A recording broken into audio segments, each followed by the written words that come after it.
Naka nananda ulutang na singa vanakat ni koa, Chisu na nuni vanak ni bola. Jesus is our only hope. O wakaroa takatale, Chisu na nuni vanak ni bola. Jesus is our only hope. Nakau ni vunau. Enda sa me wakana noma ena bakisa oti, ena kena marotaki, na kena donan rau de singa buli ambaki. Ni kena dambeti viti na lutu. Enda sanga ni le de kataka na vei sau ke na vei ka pinaka sa dau kena la lutu ena nonda vanua katara vei asa ke de ni nonda mbula. Na vanua lotu matintu. Nambula waki tiko ke nambula yantundua. Enda sa lako doro mitikongo na kan rosanga vulkando ni ambakin rau ka sa lewu sar na vek toro dakitaki ke na vei sau satara ka dorom na vei asa ke de ni nonda mbula. Na rev ni vei sau ongo e tara wakalevu na ni mamimbula na luve muni. Ka andarongada ena walesi ka sarap talanga ena reichio. Yala ke na bola mata ena vei singa ke ne tukutuku. Ke mami sanga ni na la rawa na luve muni ena veka satara ka doroma nambula me baka na wainganga ve murmuri ke na koko ninre imbula baka e lala sa peer pressure ndre nimbula biu bulindole. Na vei te maki ni burubor ke na kenalas. Na vei ka kedengo e kotamai na loma lenga ni ngawa ke na vele da kinimbula. Ia enda waka vinunaka ninda ngole vutiko ena madhango endua na ultanga ka venga niti ke na ngone mbole nimbula enda tiku kina oya ni se chisunga na nui vinaka nimbula. Sa levuna ka e usuraka ve ke mami ko vuravura ni tukina na nui ni nei mami ve mataka vinaka. Ka wakavuna ne nei mami wakatovulea ka levu veira na nei mami tokani era sarawai ka wakalenga ikina. Ia ke mami ngandreva ena sing tambningone ena mbakiongo menda wakandeita ka waktamata yandua wakavuwale wakalo ke na vengaravi raramba enda vengaravi kina ni se chisunga na nui vinak nimbula. Enda wasiasa ketiko ena madongo na ndina waka iwala tambu ni se chisunga na nui vinaka. Ena sang ni avalati rawa ka na waka taundeitaka na nondambula. Esa mai wakandindin taka ena nona mai mbula waktamata e vuravura ki na nona vengaravi. Enda na tamana talitiko ena nonda rongo ivunau ena mataka indai na nonda wakananumi ena ndina levongo ni ko chisu na nonda inui. Kake mami nuitaka na luvemni ni na vuke kianda vata na kalo ena nonda vewasi ena matakongo. Mataini vaksama ko chisu na inui o koanga na kabo kasulea na mbulabo kena teki fubo. Jesus is our hope because he gives us a new beginning. Wakuro taktale ko chisu na inui o koanga na kabo kasulea na mbulabo kena teki fubo. Na lisoni e kaume na matain kornida waselima tikine tin kabitu. Na vesib sibtaki ni kabo e tob ni mbula ni vurbura and tikukina. En mbutarara ni bisnisi se vevoli erndo vesib sibtaka nandau ni vem bisnisi se daba na volleyball na mbuta en makete ni vevoli lakubata kena kene tukutuku merarawa ni talitaka na tamata kamerongo kalaveti daki kina na non bisnisi. Ver nandau voltaki motka taliboni isulu se fashion na rongo kena talitaki ni non kambani ena baktau ena iboli ermbuta ena makete. Ongo na bakrau ni mbula se lifestyle salak durum tu na burbura ena ngonongo kasatara kaduruma na beas kedini mbula na banua na matni tu kena lotu. Ena nonda ve matumbas nia sana sa tubtuba kana ve sana se daba na tubtubo rawa ni labeti taki kina na vengaravi ena lom nia sana. Ena nonda matni tu saror bolek mai na vending dingi kar sa tiki tubtuba kakadi waka na ve song waka politiki na nonda tubtubo bo mera waka yang taka mera rawata na nonda dingdingi ni leo ni banua. Sabaka tang kina na lotu sabaka e ve sibitaki na tiko bakalevu e na ngonongo na walwale ni sokalo e nganita na ngonobo and sa tiko kinongo. Sabi basa kita kitiko bakalevu e na nandalotu kaduruma na be matumbos ke sara na bakayang taki ni baktangi e nganiti kimam na tambangone na isawsawbo keviti e na ngonongo. Lebu ke mam na lubem ni anangono ongo etara ke mam tiko bakalebu na rebu ni baksangar dingin kena bakutrawataki dal nimbula ena kena baksangarai na nunu binaka nimbula ke mam dingi takawal kina ne mam lala ka bakabuna na ne mam laki dokotu ena beito nimbula ke mam esyang ni salawata na inaki binaka ni ke mam tumberikina enga me kene kurtu na bosa enda tau be ke mam ka bakabure na lo malenga ningawa tao kena tabu tinimbula kabaka kau teleb na nema minitaka na be mataka binaka nema mbula ni baka tu ongo landrak nimbula ke mam lak duruma ke mam baka binaka ni ke mam baka binaka ni ke mam baka nanu ena nema singa tam ni ngone ena baka ongo ni sei cisunga na nema minini binaka ke mam kere ke muniki na nema tumbu moni baka takelai cisu ke be ke mami kami ke mam ready cisu ke be ke muni ena be singa ke denga ni sei kwanga na nuni nimbula bo be ke muni na nongi toka ni lew ni wilipon singa tambu na nuni binaka ko esole na bula bo minta durumu kina na bendra ke ledan ni tobo sei cisu ndondonga esyang ni tu en telefoni sulubinaka elabo wenganga ia ko cisu ndondonga esombe ka be ke muni emandua takatu selama lenga tu le rong ni beka e bakadora ka kau tamai na mandua kina bubal ambole kenda ena mataka indai ni ko cisunga na numini binaka ena rauni beso takana inomitana na ambleto kwanga na kabo ni sei cisunga na numkabo na viko sana dang ni vesipsivi kavo liwavi kenda chiko eni karosa nga vulkanto ni embakin rongo etara kadarum serngane ni memimbul na lubemni kabakavu ni membak tovlia kabak tertera elemnaka eni membikla nadab nakavu ken yang vikimem ongo me bakana fashion ni ngono bongo na isulsulu na ikoti na vosfosa na itobo seni bakaroni mbola kala kitin sar ena bakanga tek ni wainganga butako sa membiu ena lomni vale kandoni was vikemem salakitu ena veya sana korlilevu ken babalang na street dwellers ena sang ni baksangare na kavo sena kame kemem dotankin ena non deleso ne vakandi takutiko ko paula ena korni da waseli matskine chin kavitu ia ke vkasa tuvat ki kristo en don tamata sangi mbulivo sala ko ten na ve kamaka reda sad me vo na kakedanga e vakandi takutiko vekenda na kandi na ngoni sianga talnindo na kavo ena vuruvurongo sai chisunga ena vuruvur ni vaksangangara ken vakatov ni vekla na dam na kavo nimbula ke mai nganjav na luvemni me ke mai vakandi taka ni sianga talnindo ni vinaka sai chisunga ena silia na mbulavo na revo na kokovo me tekvo teken endon laklakovo amen na karoni bakasama ko chisu na nini ezroma bat ke kenda na molbol nimbula ene bisinga Jesus is our hope because he walks with us in our daily struggles.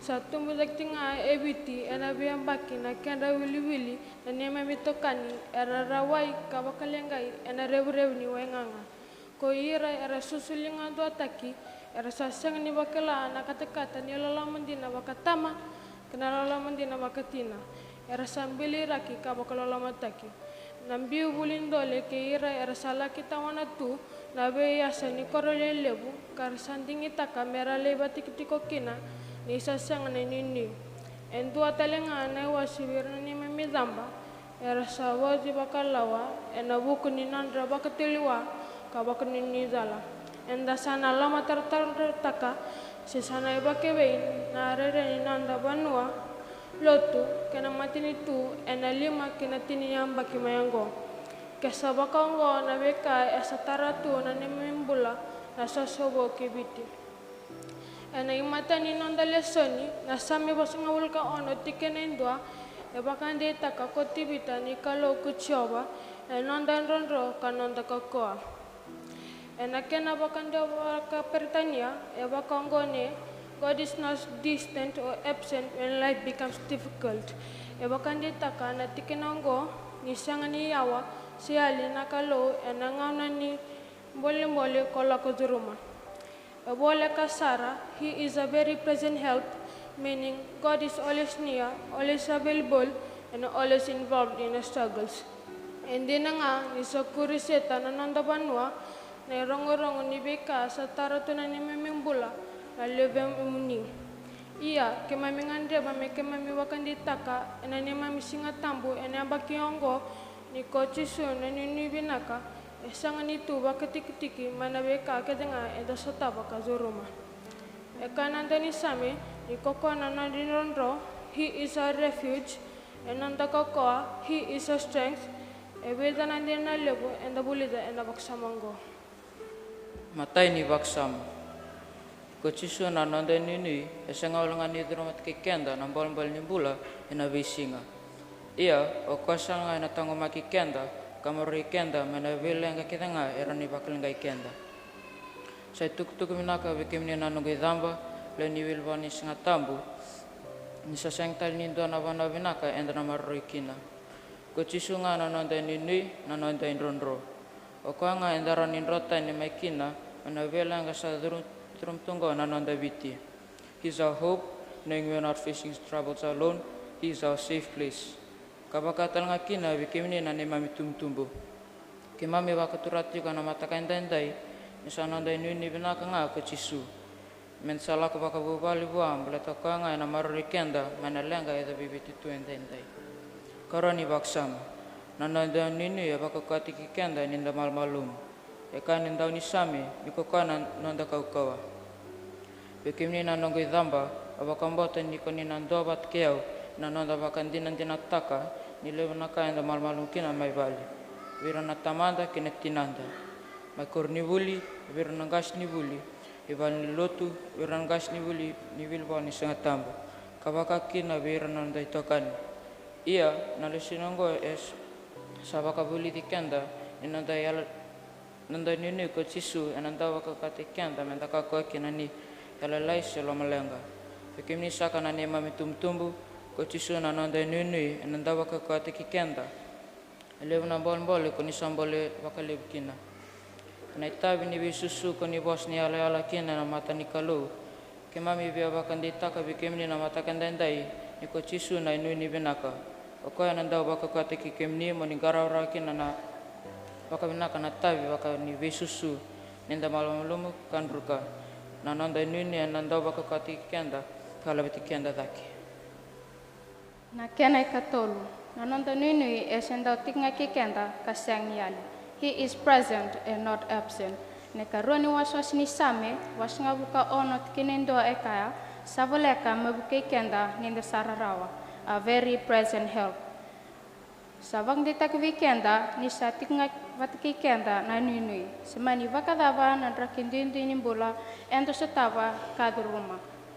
Santina lomanda ni satinga kenda na nunui. E vakandita Kochisu verto na tisi peli ena madiu rosavu kawalu kena rusinga bulu ena dinongo enona dabuta kamundo kila ona tiko vatenga kemdo ena visinga kedinga kaedam ne vakata utoti ke burbura. Sa kambimbi kina nanonda beba kanditaki ena matakan dendai. Nambimbi ni nonda bakararabitaka nanondela kolako vechisu Kristo na nuni. Oko sanda utiko watanga kikenda ena benga na kede. Meda mositi koya ka bakandina tikoya ninda sakila ni sanondi tukan binaka kabla kandundwa. Bekem ni nanogitokani embimbi munikila ni koloma lenga koya lolelai Kochisu na nominunui e tura betiko. Ni koloma lomarua seva katitinga e nandusimaki na nomumbula. Ni kotundondua o koya na nomitokan bola kandondua. Ni kobesuki kambikai Kochisu e novakambaleiko. Katol ni baksam Kochisu na nini e solenenaki nimbula. Jesus is our hope because he gives us purpose and a future. Around in dona bunilanga sampai sikitiko ena nanda banwa ena onango. Oya kaseng kini matata bike mami na inaki ni mami bola. Kasala bata ke rona taro menayanga mena matata na keneso. Nemetai dame ka mai midakaba. Kene karua ki mai milaka tikibe. Ising semina kena tarongo erani bakabun na bakanuni dala katin sare na langa. Baleta ni seng tini mata tebi ke mai na inaki nimbola. Kami nanto solia na nini binaka ni nanda bi mataka. Ena nanda karuni lesoni na cara mai rosang bulkadio cinkandoa e kai bango. Isa kila koya nanum ni alongo ena buku mundo saka kochiaba nanum mondo binaka kaseng nida kasolia na bikimdo na nini binaka lingone mur. E baka buli di kenda na lesoningo ni seng nindo nambola e baka dalaka. E vida nantina lebu enda buli darawa ena baka samongo. Na kene matai. E tu na inakini kalau membalitiko. E tu na inakini kalau membalitiko. God has a plan for every life. Sabaka buli di kenda menda kila ni nondambula e kila na kalau. Our lives are known by God. Okoya na nonda nui nui e kila na nondambula kanda undu sumai kenda e na nanabuku kene almatua. Endina nga ninda senga nikila na veika enda ndaula kuduruma ia nakalo e kila binakatiko na nondambula. Esa kambi mbikina veiko batake yau mentaru bakara rabi bua kabakan dinaitukaya. Na ilako lakongo esenga kina ba superstar esa ilako lakonga ni sarenda menda bakara rabi kabakan dinaitukaya.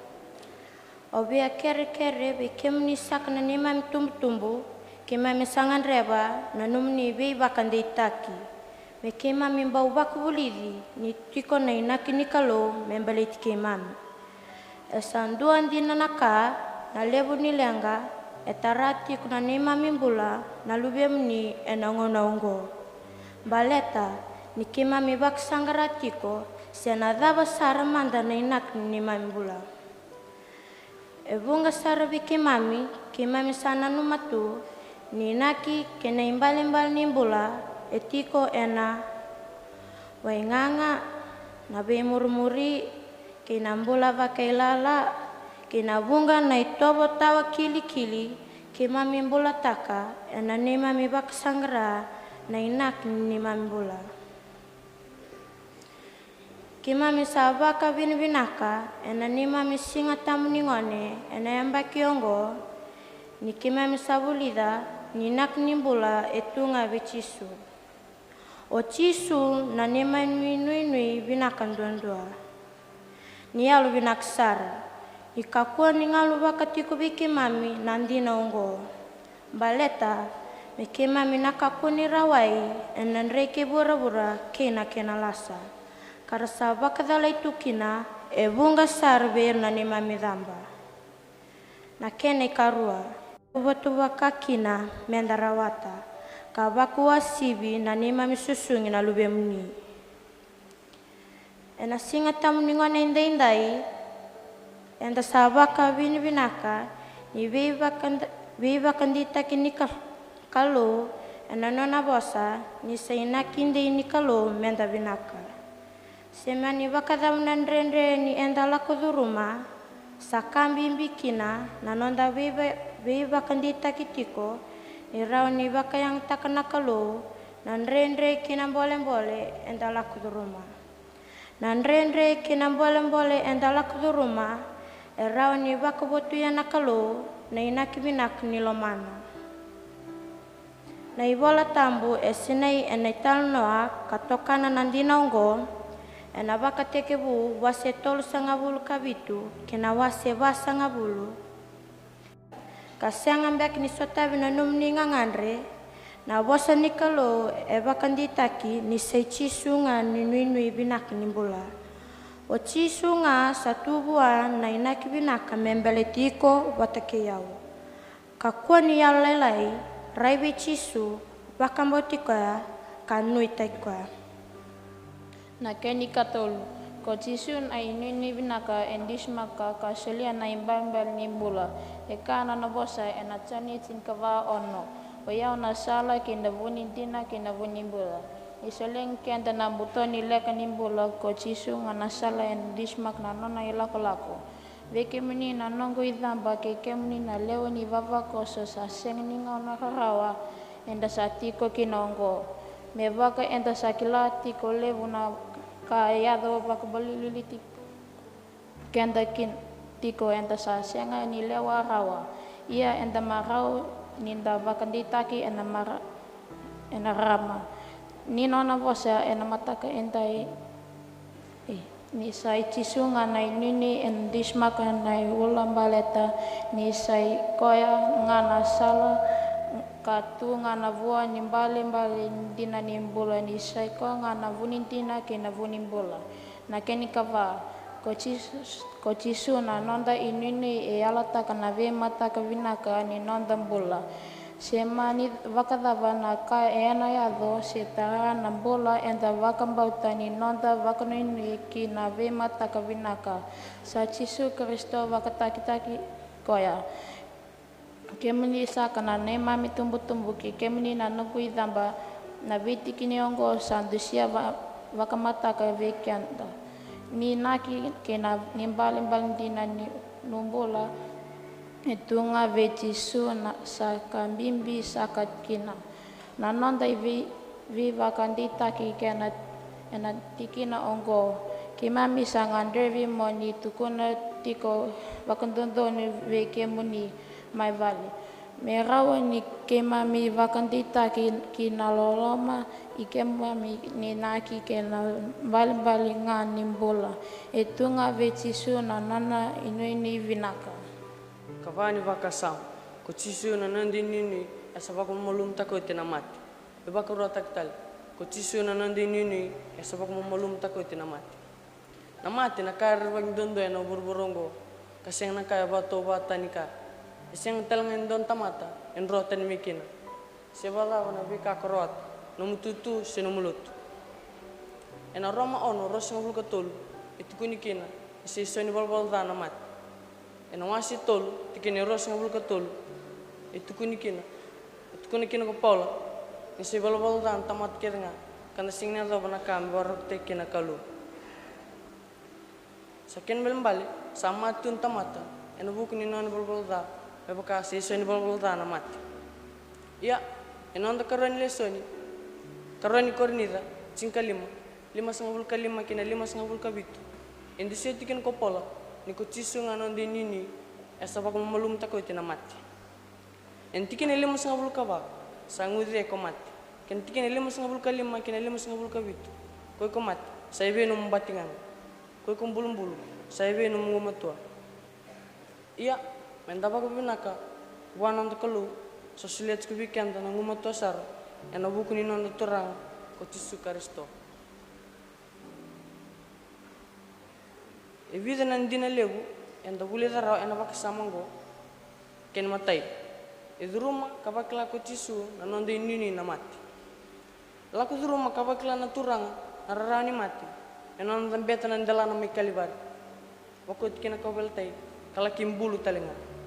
E bakla talenga na daba na mosi, rarawa, ya luma, tangi, kena butungu, laku durumi na mbudene lali mati.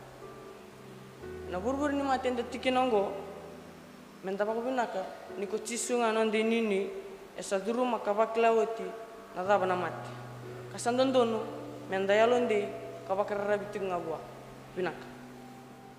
Nakena karua ko chisu na nandi nini samba suka na imbulumbulu kasatuda kitale eseng ni raw ni vesuki ka na imbulumbulu sakaya na anglo sibiraw na ilawa ena madiwa sitin kawal tikene ono sesanga ke kokoya kasatuda kitale na tuda kitale ni chisu na nande nunui endusia ni mate eseng ni dava nimbula sebakan rukai na valvalada kaseseng na kokowa etuwa na tebor na munida. Mensa tuda kitale baka kina kaya longkanga ni bakenditaki ni sechisu na nonde nunui sabaka malmal mtaka otine valvalda kasalako ena kaukowa kenanganga ni non sambola ketik betiki kenda na nonde nunui naka.